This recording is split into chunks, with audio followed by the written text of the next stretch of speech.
Now, introducing, ladies and gentlemen, Hick Sigma, man. How you doing, man? How you doing, bud? Hey man, I'm good. How you doing? I'm great, great. Thank you for even taking time out, man, to be on the show, man. Uh, Thanks for having me. Really You appreciate it. highly requested amongst guys like Jumpman Bostic, DJ Dales. Again, they want him back on the show. Also, in Heads Kicks. Well, I just had him last week, so Well, that's yeah. fantastic. Well, thank you. I'm really happy to be here. Yeah. Appreciate it. Yeah, so other than that, man, how's everything going, man? I know you just like you have your website and it's like available for the public. Like not only you're giving history, but you're like breaking down like some of these stories, the backstories behind the technology of it. Like, how did you even get into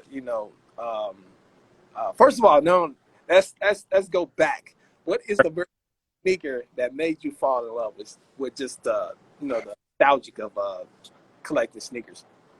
Yeah, the first sneaker. I'd have to say it was the Air Max 2 Up Tempo in the Duke colorway. Oh yeah, Kid had them in school. It was the first. I had never paid attention to sneakers. I was in like probably the fourth grade at the time, and this kid had them in my class, and I saw them, and I think that changed everything. When I saw it the first time, I immediately ran home and tried to like draw it, like try to recreate it. yeah. I think the rest was history. I would almost try to do it off of memory, and it would almost give me a reason to get excited about going back to school. So I'd come back the next day, check out his sneakers, run home, try to draw it again, and try to get it right. So I'd have to say the Duke Air Max 2 Up Tempo was the shoe that started it all. That's a fire shoe, man. Fire shoe. Also, talk about your journey also through semi-pro leagues. Like, did you also play in high school, then decide to go pro? Yeah, I mean so I grew up in Germany. I grew up in Berlin. Both of my parents are American, so I kind of go back and forth. We bounce back and forth between the U.S. and here. And in Germany, you play in the club teams. You don't play on your high school team. You play that's sort of ancillary. You play in the club teams. That's how you work your way up. Uh, Started playing there, and worked my way through the club system there. Then played in college. Went to UConn, so I played at the Avery Point campus for 2 years, and then I walked on briefly under Jim Calhoun at Stores. Actually was declared ineligible, so I could only like scrimmage, sort of a technicality. Uh-huh. And then had an opportunity to try out for the ABA, and played in the ABA for a year. Yeah. And then actually had an opportunity to go back to Europe, actually to Switzerland, so kind of close to Germany, Yeah. and playing the leagues out there. Just like, it's a good entry level league and stuff like that. And in a matter of a couple months, I had the coach that made me the offer actually passed away, just dropped dead of a heart attack. Oh man. A month later, the assistant coach died of cancer. I mean, he got diagnosed and ended up dying, and then I got injured. So in a span of like 3 months, I went from, playing and having the opportunity to play. Yeah. So then I, instead went to law school, and that was the end of that. Good. You good? Yeah, good. Sorry, I hit Right. But yeah, so that's how it happened. But it was, it was a great experience. I was really glad I had the opportunity to do it. It was one of those things that was like really humbling, because you think you're good until you get in with guys that, are really good. And it just makes you appreciate, how much work it takes to get to the highest level. But, did the best I could and really happy with, where I got to go. Oh man, that's what's up, man. You definitely have a crazy story, and a lot of ball players can relate to that. Especially, I've known another sneakerhead and YouTuber, TJ.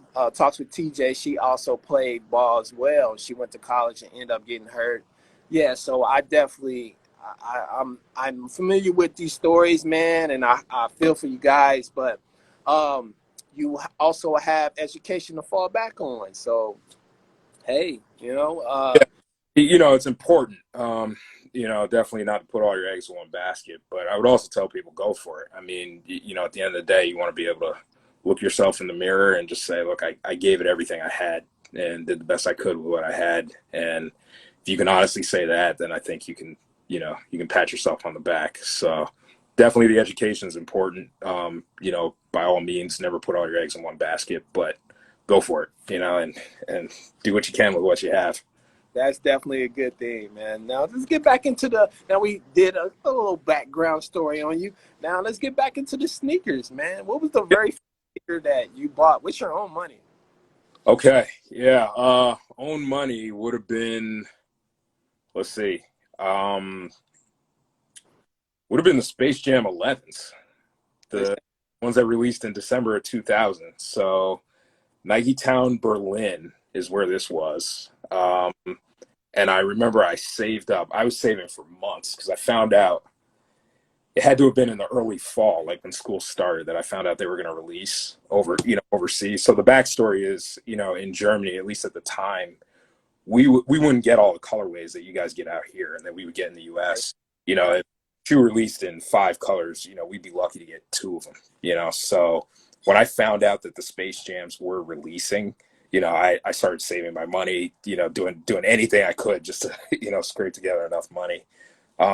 And literally paid in pennies, like was literally counting out, dollars, pennies, like paper money, coins. I mean, it took Still saving up, yeah, right? it was literally scraping together enough money to be able to buy them. And I was able to buy them and I wore them into the ground. I wore them for like 2 years. Went through several pairs of laces, like just literally wore them into the ground. So that would be the first pair that I bought with my own money. Oh, that's great, man. Okay, like I'm pretty sure you're one of the OGs that was a part of the movement, the Nike Talk movement. Oh my goodness, some of the best years of early online service, far as like everyone's all on like one website, where a lot of different heads, far as like you got the dunk heads, you had some of the Air Max runner heads, and guys that just love playing ball, you know what I'm saying, those type of sneakers. And you also have the black top movement, Reebok movement. So like a lot of guys from our era was raised up off Jumpman 23 and Nike Talk. So were you a part of that era as well? Yeah. So I never had an account. I sort of caught wind of it. It wasn't as big overseas at the time. Okay. But when I did, then that's when I started, kind of following along. I think that was the first time it was Nike Talk, and it was actually the InStyle Shoes website. Uh-huh. And when I discovered those two, I actually had a teammate introduce me to them. And when I discovered those two, I realized that, oh, maybe I'm not the only guy that's like really into sneakers like that. So I think for me, the biggest thing that I took out of that was seeing that there was, in fact, a sneaker community. At the time I was in, middle school and high school, and, didn't know that there were other guys outside of a couple buddies of mine that were really into sneakers like that. So it was like refreshing to see that there was actually a community and this was actually a thing. Yeah. So yeah, definitely thankful to those. Even like Kixology, Mhm. I mean, that kind of stuff. I used to read that, because I couldn't afford any of the stuff that they had on there. But Right. read about it, and that did it for me. And then comes here it comes with not only the beginning of the internet era, you also had the magazines where we had East Bay. Oh my God, inside stuff. Goodness, countless of outlets to where we found out that's where the new releases. As far as Slam magazine, uh, the Source, even had their sneaker, know, collect Yeah, the catalog. So definitely, man, that plays a part of our teenage years as well. So for sure. I had to shout out a German magazine called Basket, which was like the oh version yeah, of it was literally called Basket, and it had the word basket written across it in like orange and black, and it was their basketball magazine, and it was the watered down version of like a Slam Kicks. It'd have a bunch of basketball stories on the front, and then yeah, whatever sneakers are available there. you know, on the back of the magazine, and it would have, you know, whatever colorways were available there. So between those and then Slam and East Bay, I mean, that was really where I got all my information from. That's what's up, man. It's amazing, man. Going into the early 2000s, where we had some of the best releases, as you say, the Space Jam 11s, the Yeah. Cool Gray 11. Yeah. Goodness, God. And then they started retroing a lot of our early 90s sneakers, you know, where we started getting Jordan lows and stuff like that, and the low top versions of the high top. What was some of your favorite sneakers from the 90s? So, you know, my all-time favorite, hands down, is the Flightposite 1. Like, First Flightposite. Hands down, that's my favorite shoe ever. You know, when I first saw it, I didn't like it initially. You know, I saw the gold color, and I didn't like it at first. And it took me a couple times kind of, you know, to kind of warm up to it. yeah. You know, in hindsight, I think that was the shoe that took me out of, you know, prior to that, I was into like all the Air Max basketball sneakers. So, you know, the bigger the bubble, the better, you know. So, you know, at the time, my grow was the total Foamposite Max, because at that time it had the most air of any sneaker out, at least basketball sneaker. And so that was it. And I just kept going for, you know, the big air type sneakers. And then I saw the Flightposite, and I think that kind of changed everything. So in hindsight, I think it has to do with that. And then just, of course, how unusual the shoe was, and, you know, how many different colorways it released in, and and they all seem to work, you know, like they're, you know, I personally don't think there was a bad colorway of that first run. And so I think that's got to be my all-time favorite. Couple others that stand out, the Air Vistum Up-Tempo was one of my favorites. Really love that. I had that shoe a few times. Played with it in, you know, freshman year of high school. Trying to think, the Air Prevail is one of the shoes. One of my great. I had a pair. Actually, I found a pair on eBay years later. Played with it in college for a little while. It lasted like maybe 3 games, and then it died. So, you know, but a great shoe. You know, and then of course the pennies. I mean, a lot of the pennies. You know, really like them. Big fan of them. Oh yeah, that's segue into Penny actually. Sounds good. Yeah, man. Amazing player, man. Because not only it was a plethora of rookies that came after when Jordan first retired. You had an open market of who's going to be the next biggest, you know, star in the NBA. And Penny definitely was one of the rising stars that rose above a lot of leaps and bounds. I would say, man, especially as a rookie, and he took on that star power, and with the team made of Shaquille O'Neal.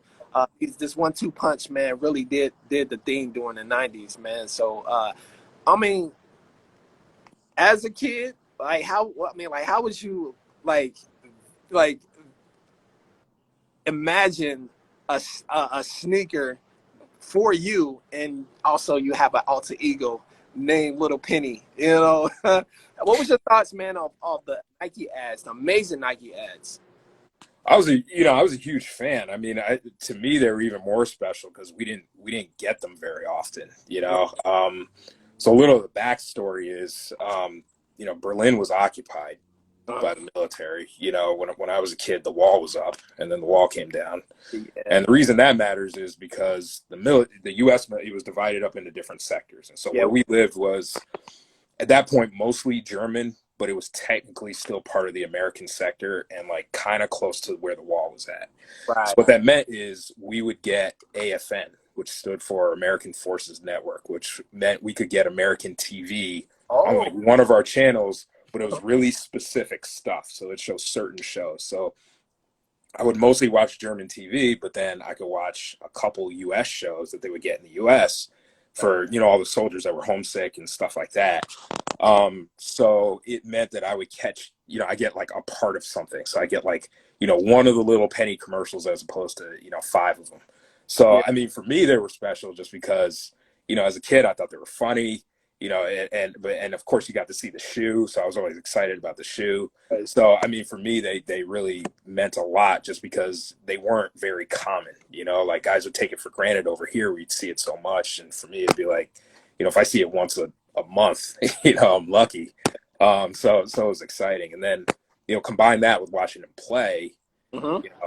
I'll never forget, the 96 Olympics where, for us there, I'd have to get up at 3 a.m. to watch the games. And I was like 11 at the time, but I'd get up at 3 a.m. and sit and watch the games. But it was worth it because that was the chance where I get to see him play live. Otherwise, I'd have to, read about it in the paper 2 days later or, see some pictures in a magazine because there's no YouTube at the time or anything like that. So, those were the only times. So they were very special because it was like glimpses. That's amazing. Amazing story to like how you like live totally different from kids in the U.S. in the States, and so definitely, man. Guys in the chat, man, grew up watching inside stuff and stuff like that. Like we have to take that because it wasn't over there. As he explained, it was getting selected, channels and programs. Yeah. And the German channels, they had some sort of licensing agreement or something where they'd show like a couple games. So you might get like 2 games, Yeah. of big name teams, and they would play it, certain nights. CNN had like a half-hour thing on Sundays where they would show it was basically like inside stuff, but it was like some other, I forget the name of the show. So it was like very limited stuff. So I would kind of set my clock around that because other than that, I could never. I couldn't watch I could watch a lot of EuroLeague, but I couldn't watch, NBA. And when I would come I'd come to the U.S. in the summers and stuff like that, but then the season's over. So, I might catch a summer league game on TV or something like that. So I remember when I moved here for good, to go to college, at the beginning, I couldn't get over how much hoop was on TV. Yeah. I probably watched every single game for the first couple months. I mean, I didn't miss it. I mean, I was watching like low-level D1 games, and it was the most exciting thing in the world to me. Yeah. I just didn't understand how you guys have so much basketball on TV. So, yeah, no, that's definitely something you don't take for granted. Yeah. Now, let's talk about more Penny from his hoop days, as far as, coming up in the league successfully until the injuries, all the way until his career ended. What did you like watch any of his later days before he, hung it up and retired?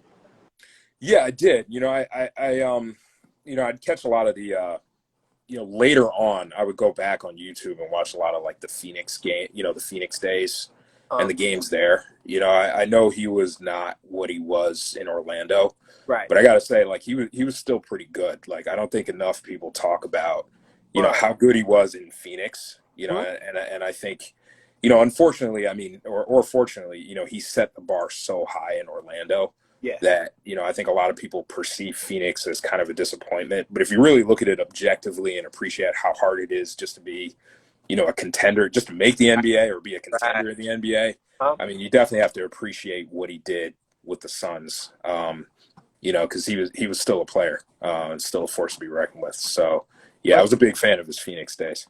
Yes, and plus there was a playoff team as well. Like, going hard against Kobe, for 5-6 games, for sure.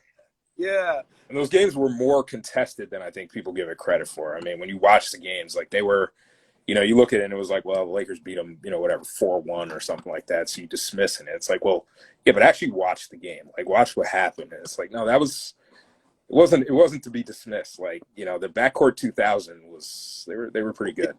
They were pretty good. So let's get into the after life of professional basketball. He ends up getting a job. He sits out several years and then helps out a friend, RP Dez, the basketball team of the middle school he went to. And not only did they win 2 championships, he ends up following them to high school. Yeah. throughout their high school years, and then he recruited two of his players from the high school and to Memphis State, man. So what do you think about his career as a coach? Well, you know, it's interesting. I mean, I think it, you know, I think one of the opportunities guys have when they're in the league is, you know, guys have a lot of power and they have the opportunity to do things that really transcend basketball and, you know, take what they did on court and apply it to something even greater off court.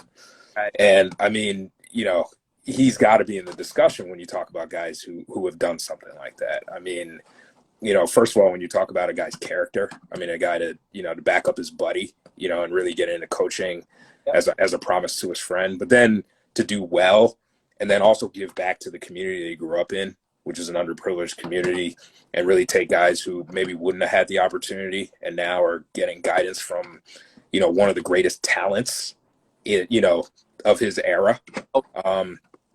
You know, I think when it's all said and done, his legacy will be bigger than just his playing days. Oh yeah, especially because of what he's doing now. oh, yeah. So, I mean, I think that's huge. So it's great to see him kind of have that second coming, you know, that you know, sort of breathe new life into his legacy. Oh yeah. So my question is Penny Hardaway Hall of Fame worthy? It goes for people in the chat as well. Do y'all think this, you know, this man of many hats, taking on a big, huge job at Memphis, also an a former NBA player, or you think at the end of the day, is he Hall of Fame worthy? Yeah, that's a tough one. Would I like to see him in the Hall of Fame? Yeah, definitely. Oh yeah. You know, was he talented enough to be in the Hall of Fame, and did he produce in his peak Hall of Fame numbers? Yes, also yes. Oh, yeah. I think the big question mark is whether he did it long enough before he got hurt. You know, that's the big question. You know, when you look at his stats and you look at all the, you know, all the probabilities and stuff, they rate it relatively low. You know, I think there was something like a 25% chance that he could get in. You know, I'd like to see him in there. You know, what I would say to people is, you know, let's see when it's really all said and done, because I think some guys can get in when you look at the totality of their career. You know, not only the fact that he was, you know, one of the best players of his era, but then also, you know, has the potential to be an outstanding coach. Right. You know, I think he can make a good case for himself, especially when you look at the totality of the circumstances. So let's see what happens when it's all said and done. But, you know, I'd be happy to see him get in. You know, I hope that his injuries don't prevent him from doing that. Yeah, that's true. That's Yeah. true. Yeah, man. Amazing career, man. Unfortunately, you know, his injuries took a toll of him. The best of Yeah. him. You know, I think these guys, Brent Hills, the C Webs, you know, the Tmacs, you know, like these guys also were injured, you know, and the injuries, you know, just weighing them down. But I think at the end of the day, I think I think he's Hall of Fame worthy. Yeah. I mean, you know, he's winning the NIT, other invitations. So, yeah, making right the Sweet 16s, going into, you know, the bigger tournaments. Hopefully, we might see him, you know, from years on, in the Final Four or something, man. Because they, you know, they're ranked always in the top 25 every year. You know. Right. Yeah, definitely. So let's get segued into back into his shoes, the upcoming retros that we have Yep. coming 2022. How excited are we? Very. Yeah. No, I mean, definitely. I mean, I think the Orlando Penny one, I mean, you know, my all-time favorite Penny. But super pumped to see the home colorway. I mean, I don't know what took them so long. Right. You know, the one thing that bothers me still, the bubble, you know, the air pocket. Yeah. You know, the thinner air pocket. I'm never a fan. I can't get used to it. I wish Nike would do something about that. I mean, I've heard a couple guys on Instagram say, if you can make it 270, why can't you just put that in the pennies? It would stimulate, it'd be comparable in size, and it would look closer to the original. If Right. they did that, I'd lose it. I mean, I'd be all over it. But still, really excited to see both colorways. I mean, the Orlando's my favorite, but I've never owned the home colorway, and definitely need to get that in my collection. Oh yeah, man. Hands down. Yeah. Yeah, I myself own four pair plus a PE. So yeah, I That's outstanding. Does it have the different laces, like the different it, hooks in for the laces? no, just all white with with royal blue swoosh. But it's a metallic stitching in the back for the 1 cent. It's metallic. Oh, interesting. That's Yeah, outstanding. yeah, it's very That's very cool. yeah, it's very dope, man. I really love that sneaker, man. Far as his PE is with the lower air bubble. So Okay. yeah, so I also have a practice pair of his, where he just beat that up, and then just threw it to the equipment managers, and then I end up being friends with one of the retired equipment managers. And he's living in London now, so like that's my connect. That's my penny collect. That's outstanding. Yeah, man. Outstanding. Oh, Does the practice pair differ from the game pair at all? yes, Or it is. A okay. lo- Yeah, so it's like with thicker loops, thicker Okay. thicker shoelaces. Yep. So yeah, so definitely it's totally different. Now the game one pair is with an extra eyelid on the top. That's just Heard about that. yeah. Yeah, for a little more support, right? Uh-huh. Yeah. Yeah, I saw he did that in a few of his in a few of the ones. So yeah. That's Yeah. outstanding. Yeah. He did it in the ones and the twos as well. So Okay.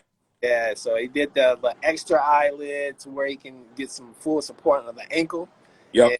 And that's how he wore it. And with the smaller air unit. Yeah. Yep. Yeah. Man, let's segue into another topic where we have the DCG foams coming up. But my question is, what are your take on today's state of the culture with a lot of kids saying foams are dead? What do you think about the, times right now? Yeah. You know, um, there's a lot of ways to answer that question. Uh, I think it depends on how you look at it. So on its face, I mean, I get where they're coming from. I mean, I think I've seen a lot of foams over the last, if you go back 10, 15 years, something like that. I mean, you can't count the amount of colorways that have come out. Um, and I think it may have run its course for a while. So I get that. The counter argument to that, though, is if you look at the prices, I mean, they still fetch relatively high prices. So they must not be that dead if people are still paying $300, $400, $500 for them. yeah. There's clearly still a market for them. To me, foams seem like something that's cyclical. Where it may run its course for a while. You definitely see a decrease in the amount of foams. I think a lot of the sneakerheads that I've talked to, the appetite for foams has decreased a little bit because they just keep seeing, you kind of getting beat over the head with the releases. Uh-huh. But I'd imagine that'll come back around again. You give it some time, let it cool off, and then the demand will increase. I mean, I think so I think there are a couple ways to say, I can definitely see where people are coming from, but, give it time, and, there may be an increased appetite for that again. All right. Also, we spoke on your website earlier. How did you get into web designing, or just decided to put out a website with knowledge about the sneaker technology back then and today? So, Yeah, it kind of happened organically. I mean, my website is kicksigma.com. So pretty straightforward. I knew nothing about web design or anything like that. So I basically just taught myself how to do it. And the reason I wanted to do it is because, my posts, I was posting about sneakers and I was writing a lot. And I found that people were asking me a lot of questions, sort of technical questions or, historical questions or, asking me about, well, where'd this come from or what, how many times is this retroed and that kind of stuff. And so I figured, well, rather than putting it in a post where it gets lost and, years later you won't be able to find it, why not just put it in a website? It can be longer. I can take time and actually, design it the way I want to. And so that's where that came from. And it kind of segued into, well, let me write about every shoe that I feel like I have something to say about, and share it with the community. And it's really another opportunity to engage. It's really the purpose is to, share what I know, but then also learn something, and foster the dialogue. I always love, my favorite thing is to engage with people and learn from people too. Yeah. It's a constant learning process. So it's really just an opportunity for people to say, oh, let's talk about this. One of the things I focus on, in the website is also the price, because to me, I'll do the price back then and then I'll do the price adjusted for inflation. Because I think that says a lot about, where we are with the sneaker game.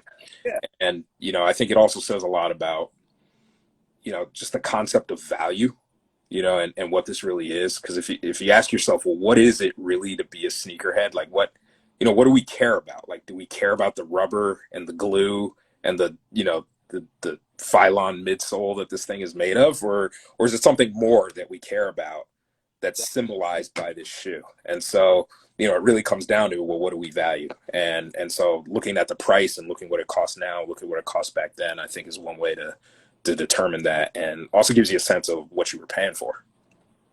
Oh yeah. So going back to your also your website where you provide information on that sneaker, rather if it's past or the recent retro. We appreciate, man, you're putting work in, man, the sneaker culture, because without you guys like you, Nightwing, Has Kicks, DJ Dale's, like a lot of you guys actually in the field and like had these sneakers as a kid, so you knew what was the material, what it took to go in a store where they're still sitting on shelves, or getting reach backs or something. You couldn't wait till the retro come or released, or as we had in the past, the Penny One released 4 times already. So, and each time, it's always sold out. Far as like being into vintage sneakers and nostalgic knowledge, what can you give advice to somebody that actually wants to get into stuff like this, as you do this on a daily basis with your post and also your website? I think if I were to give advice, I mean, so number one, I mean, you gotta be true to you, which, I'm sure everybody's heard that, times everybody, people say it, it's almost cliche, Yeah. but I really mean that. And what do I mean by that? I mean, what I mean is, write about what you want to write about, or do what you want to do. So don't do it to please others. I mean, do it because that's what you're personally interested in. For better or for worse, I think a lot of this sneakerhead culture has kind of turned mainstream, and I think you get a lot of people that are coveting certain sneakers because of the hype.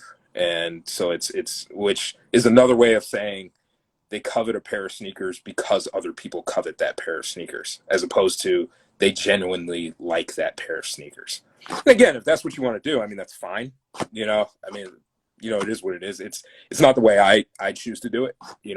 I tend to write about things that I like, because I think it comes off more genuine. Now, Yeah.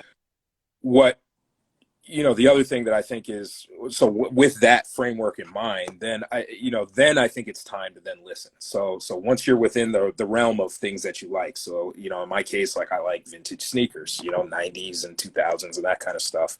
So within that framework, then I think it's important to listen to people in a sense of, well, what are people asking for? That's where I started doing the price adjusted for inflation, because I had a lot of people who asked me, well, geez, are these really more expensive? They used to cost $120 and now they cost $200.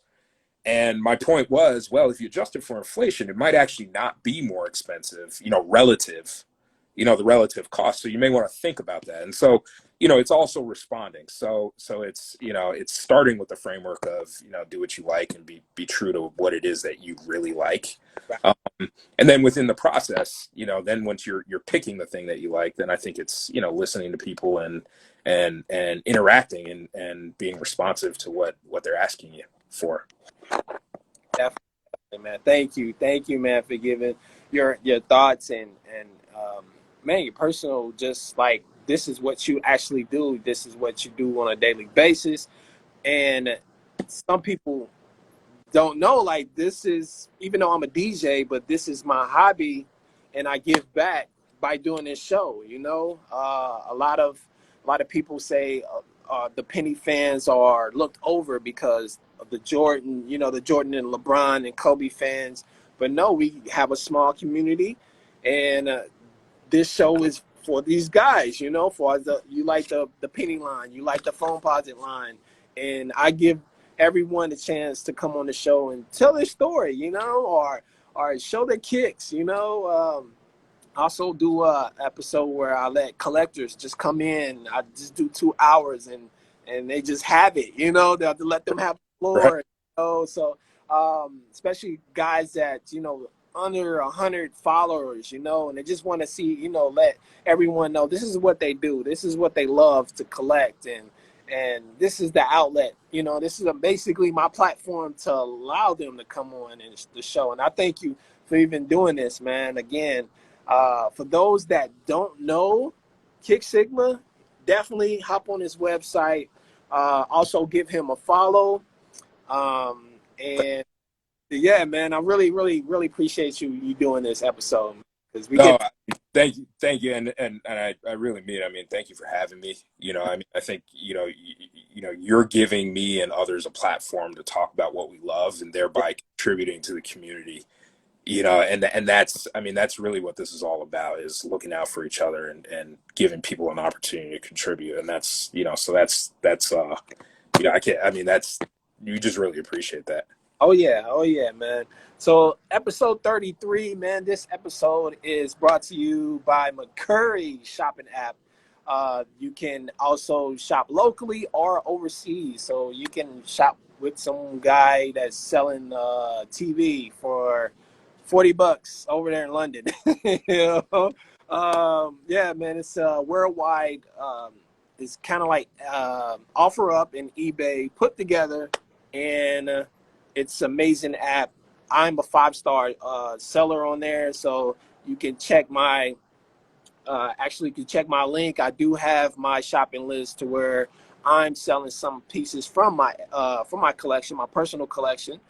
You'll see some pennies. You can see some old Foamposites, early 2000 Foamposites that I'm just not interested in anymore. I can't even wear anymore. But I want to bless some of the, the sneakerheads out there that's just into pennies, vintage sneakers. I throw some. Also, I do have reps that I actually bought or something and going for the low. I don't want them in my collection. So I do be honest with all my descriptions. So other than that, man, get on McCurry, man. McCurry is something hot. It's something new, but yeah, it's really trustworthy as well. We do have 100% guarantee sellers on there, and there's no scammer. They do have a scammer alert as well. So if you wanted to get on there and try some BS, it won't work. Sorry. All right, but let's get back to the show. This time we're going to go into the speedy round where we have 10 questions for Kick Sigma. And it could be versus questions or one-worded questions, all right? Okay. So very first question is, what is your favorite penny from 1 through 6? Favorite penny, penny one. The penny one. Up the Orlando colorway. Yeah, hands down. All As an aside, to play in, it's probably more that's aesthetically to play in, probably right. 2 and the 3, and I give the 3 the slight edge. Hey. But in terms of favorite shoe altogether, the 1. Oh, that's what's up, man. The 3 also have the extra padding on the side. Yeah, Yeah. yeah. Yeah. Okay. Favorite Foamposite of all time.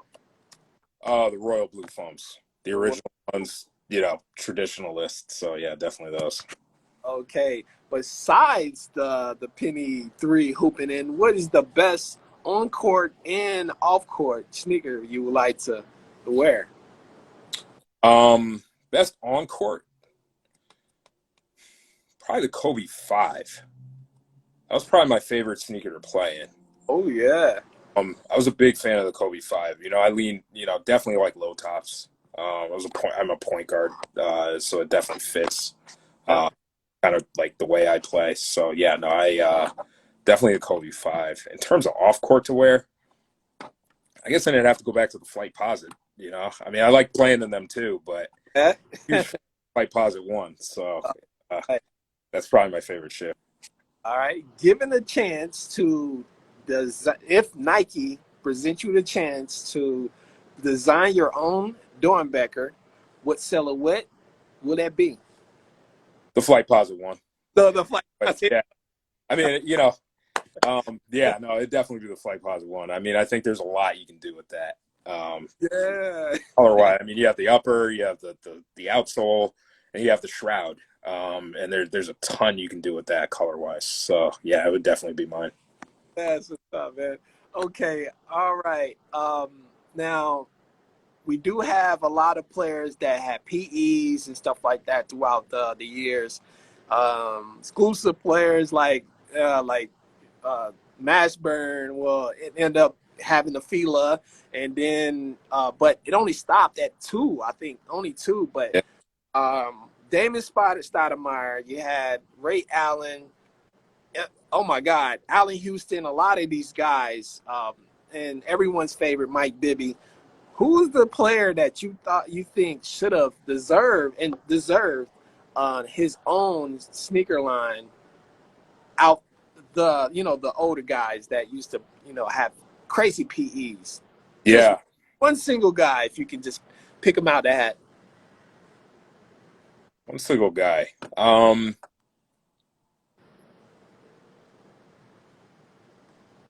This might be an unpopular opinion, but I'd always be curious to see like a Mitch Richmond or somebody like that. Like somebody who was stuck on a bad team. So not a lot of people watched him. Not a lot of people paid attention, but he had some pretty intense PEs too. Yeah. Curious. I mean, he's sort of a less obvious choice, but I would have been curious to see somebody like that get his too. I would have liked to see Glenn Rice with a sneaker shoe. Oh yeah. And I think they would have probably played off his name, or something, But then he signed with he had a couple. He had like Nautica and brothers, and he signed with a couple like sort of. Yeah, he did. I think would be like sneaker brands. Right. Yeah, Mitch Richmond would have been that guy, man. He would have been a guy. Definitely had Jordan PEs in the early days before Team Jordan came around. So he was personally handpicked to wear the Jordan 10s and the 9s. So Right. Yeah. All right, next question. This is going to be versus question. Spud Webb or Muggsy Bogues? Which one is winning a one-on-one? Which one's winning a one-on-one? Be a close game for sure. I guess I'd have to go with Muggsy. Probably because I've seen more of him. He was more along my time. Spud Webb was just a little bit before me. Yeah. So I'd be inclined to say Muggsy Bogues. Okay. All right. It's going to be a difficult one. Both in their prime. All right. Tmac versus Penny Hardaway. Oh, Who's winning the one-on-one? Man. Who's winning a one-on-one? Both in their prime. So slight edge. I mean, like 11 to 10. I'd go back. I'd say probably Tmac. I give it a slight edge. A little bit bigger, a little bit more of a natural scorer, Uh-huh. you know, a little bit stronger. In a one-on-one game, those things may give them that 1 point difference, but that'd be a close game. That'd be, Very but close. yeah, I'd have to go with T-Mac. I think not for nothing, Kobe also said he was the hardest guy he ever had to go up against, or one of them. So, you know, I'd slight edge. I give T-Mac. Oh my goodness. What Speaking. would you do? What would you do? Oh my goodness.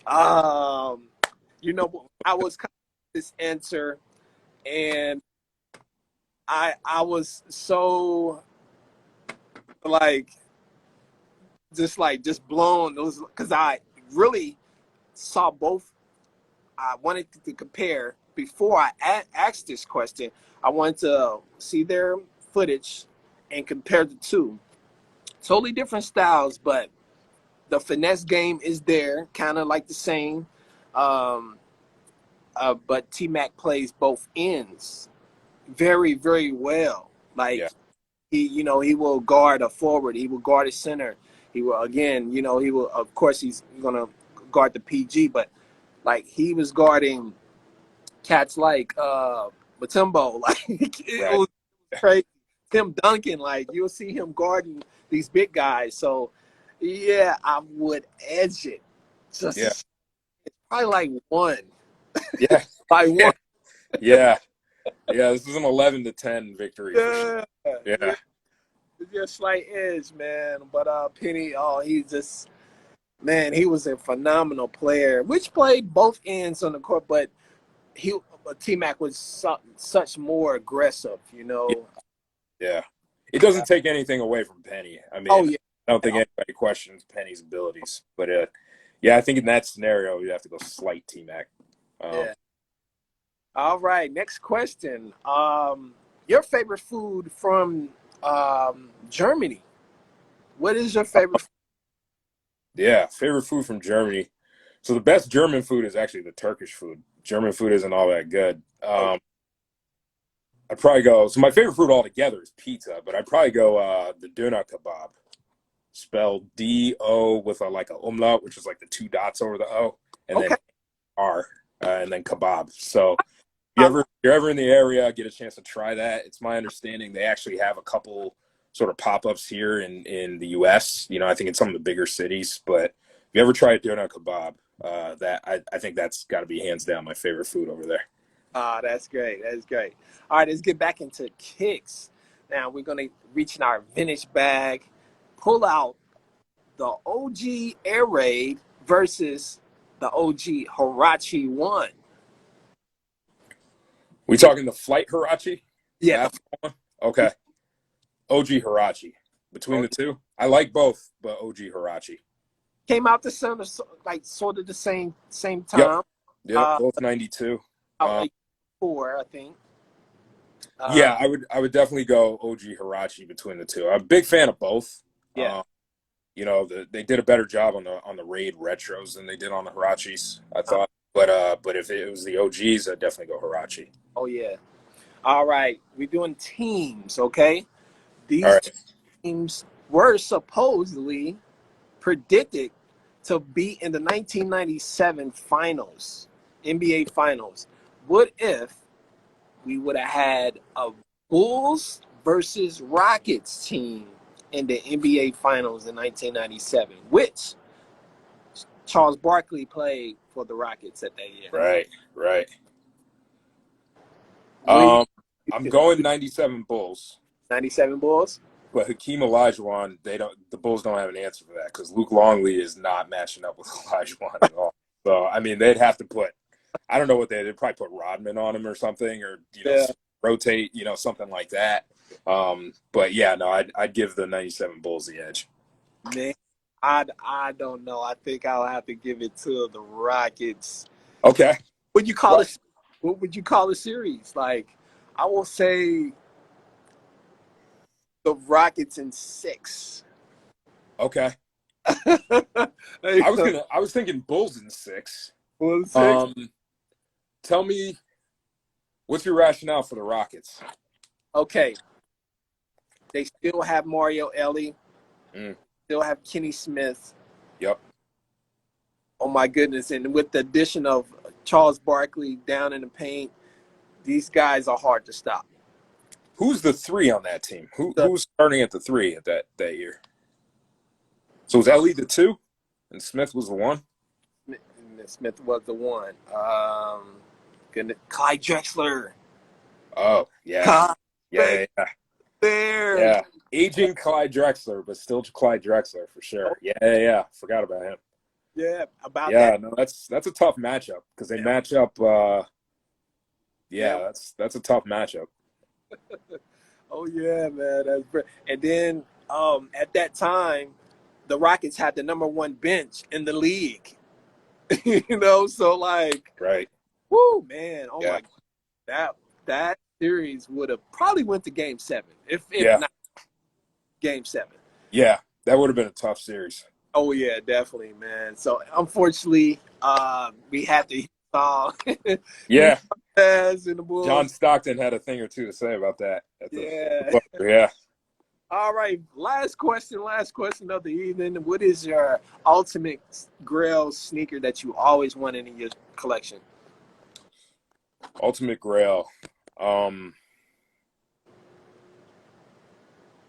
Well, I'm tempted to say the Air Mag, but I think aside from that, I think the one I'd really always wanted that just never had was the Flightposite 3, the Oh, Royal Flightposite 3. I had a chance to get them in 2001. We won a Nike basketball tournament and won like a prize money to go to Nike Town and get them, and I could have gotten them, and I opted to get some like dress shoes instead because I needed them. So I missed out on the opportunity. So I've just never been able to get my hands on them ever since. So the stars never lined up. So I'd say it was probably the Black and Royal Flightposite 3 would be my all-time grail at this point. That's great, man. Now, our guy Penny, he also had a PE of the Foamposite 3, and also Tim Duncan wore a few, Yep. and Kevin Garnett. Yep. Yeah. Yeah, man.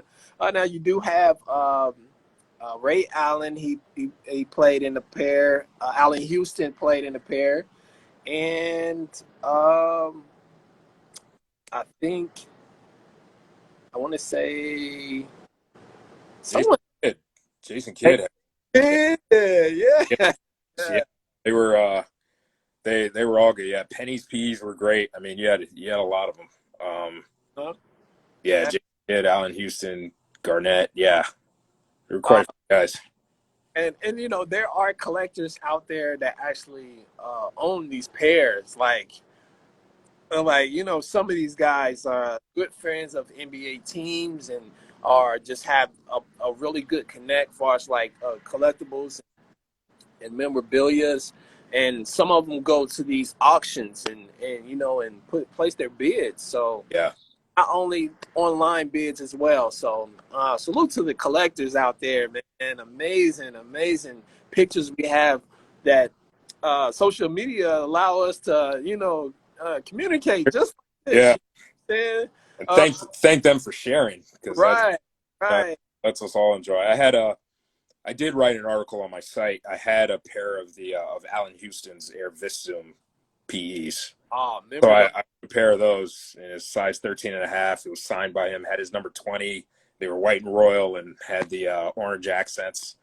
So I did write an article about those a while back. It's on the site now, but I ended up selling them. So don't have them anymore, but had them at the time. Those are great. Quite a few of my PEs on McCurry, as I explained earlier.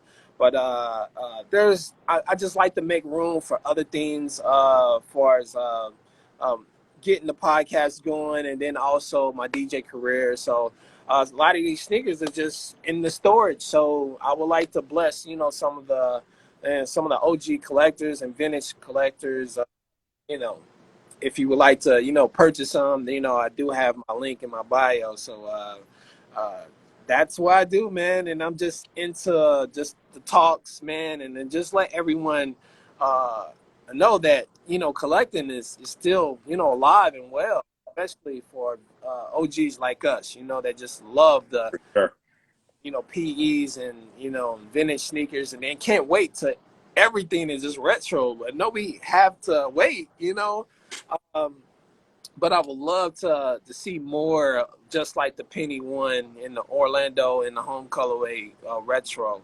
Um, one thing I will like to add. What do you think about some of the samples are getting pushed out to the public now? Like, Yeah, like talking about like the penny threes or I was kind of holding out that we may eventually see them in a full size run, but I don't know what the chances are. I mean, I've seen a bunch of size nines, right? Sample size nines, and they actually look pretty decent from the. yeah, I mean, they look better than I have the white royal, uh, the home colorway from '09, yeah, and at least in the pictures, they look better than the '09 version. yeah, I did get a pair of the black ones that released last year, the penny threes, yeah. and those definitely look better than the '09 versions. Mm-hmm. So was hopeful, but man, I hope they didn't, I hope we still get those of us who aren't a size 9, I hope we still get a chance to get a pair. Right. Well, man, that's all the questions, man. If you have anything you would like to show us, as far as like your sentimental kicks, something that's dear to your heart, or something that um, you just felt like it was a very well-deserved hunt for, just maybe one or two pieces, man, out of your collection, man. Just let Sure. it know this is what you do actually for Yeah. real. Yeah, definitely. I'm going to hope my phone doesn't fall over, but, bear with me if it does. So I'll start with, well, I got 3. And there's sort of stories behind them. The shortest story is this is the White Navy Flightposite. Okay.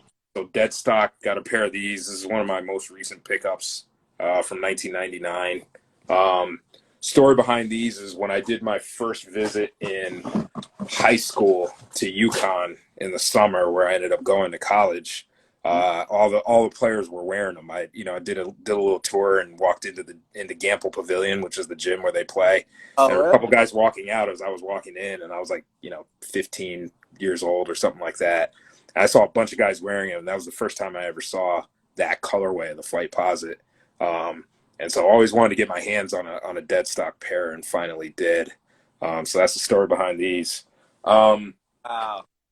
I think in terms of sentimental value, just looking around. So actually, these are hit, and these aren't even like anything that's coveted. These are Air Futuristic. I did them on Nike ID, put my last name on them, everything. These are beat. The reason these mean a lot to me is because I had my best, my highest scoring game in them back in high school. So I scored 52 in about 3.5 quarters or so. Yeah. So that was hands down, and that was really the game where it kind of dawned on me that maybe I'd have the opportunity to play in college. After that game, it kind of changed things for me. So I always held on to those because it really opened the door. It went from being a total fantasy to being, maybe a possibility. And then probably the last pair I would share, I was talking about also beat, but my high school, the Air Vis Zoom Up Tempo. Oh, man. Yeah, so love this shoe. Had it 3 So, times, I want to say. Ran them into the ground. And the story behind those is when I was actually a freshman in high school, our school got selected to represent Germany in what's called the International Children's Games, which is basically like a kids Olympics. So you had to be under. It was like a U16 Olympics, and it was people from all over the world got to go. So we were Germany, and we flew out to Toronto, Canada, and played in a bunch of basketball games. And that was like my first, sort of international basketball experience, and that was great. And I wore those to play in, and so I saved them kind of as like a memorabilia. So it it's a great experience. You know, good memories. You know, did okay. I think we went 1-4 and somehow placed sixth, which, you know, I don't know how the math works, but in any event, it was a great experience. Oh man, that's dope, man. Actually, who also played in those vistas? Man, you know, it shot a lot of people, like shockingly. So, Yeah, I mean, Allen Houston is the guy that everybody thinks of, you know, especially in that colorway. You yeah, know, he's the go-to.